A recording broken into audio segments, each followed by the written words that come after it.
Hello. Um, this is the composite analysis of different proposals. I'm suggesting that you analyze each proposal using the lenses of the variance, the psychology, the pooling, and the utilization in isolation, so that you can, identify what the delta is for those proposals in isolation, and then to put these together ultimately in sort of one final simulation to sum up what your final proposal's impact is going to be. So I'm going to run through these as we did it. Now, we proposed adding an anesthesiologist to each pool, and we also proposed pooling the anesthesiologists. And we did that on the basis that the anesthesiologists in the base case are the bottleneck. So what I want to do here is I want to pool them and I want to add two. So let me set that up. I'm going to change this here to have a capacity of 4. So those are the 2 anesthesiologists from the 2 pools, plus 2 CRNAs or anesthesiology assistants, whatever satisfies the risk managers and the regulators. And then this here will be a 0. And then when I seize the anesthesiologist in pool A, so this seize block seizes from the only pool now, and I need to just make sure that in track B they're also going after that same pool.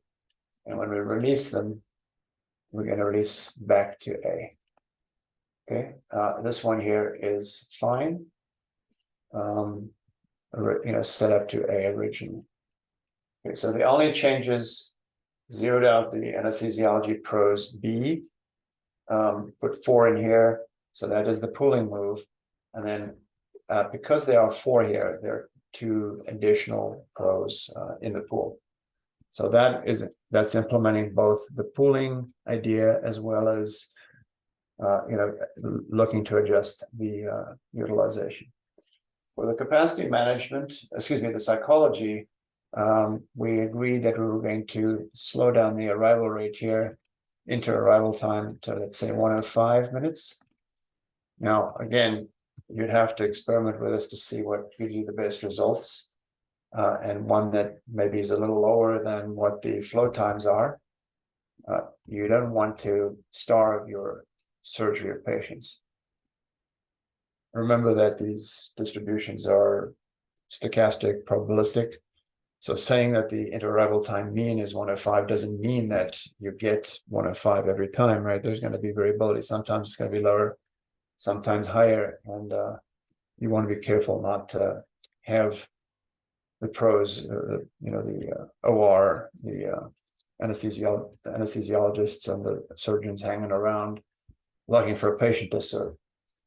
And then the final piece is, we're going to implement that split where we push the lower BMI folks to track A. So let me just put that in.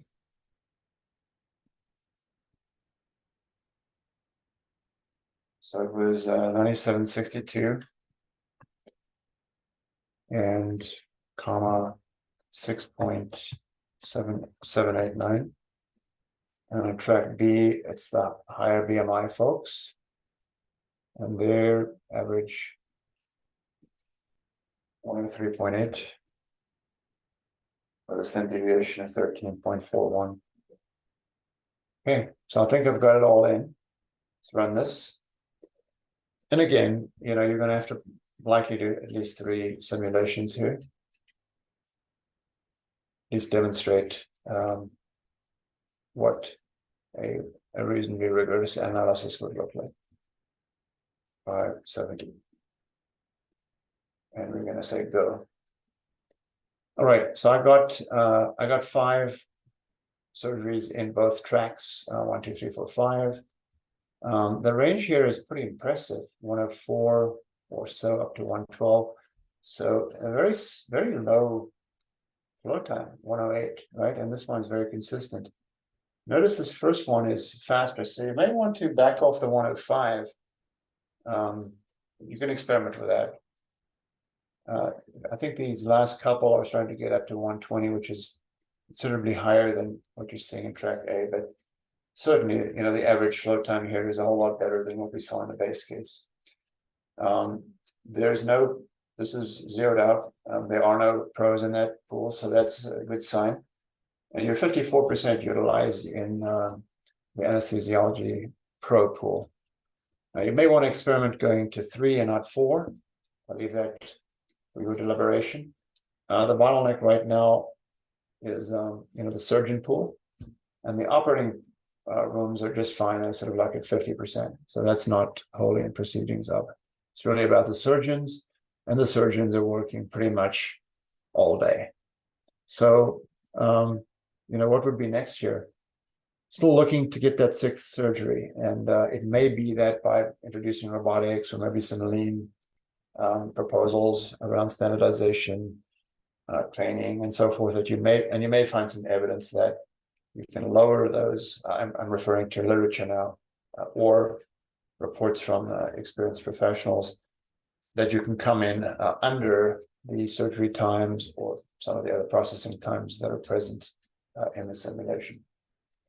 Okay, so I think we did the patients a solid by having them have shorter flow times with everything we've considered here.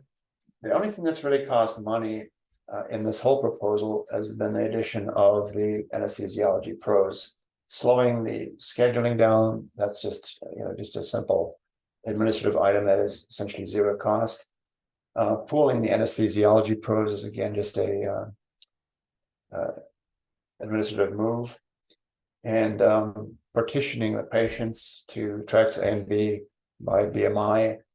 Again, that's just an administrative move, so none of those have any cost. So really, it was only the extra CRNAs or anesthesiology assistants that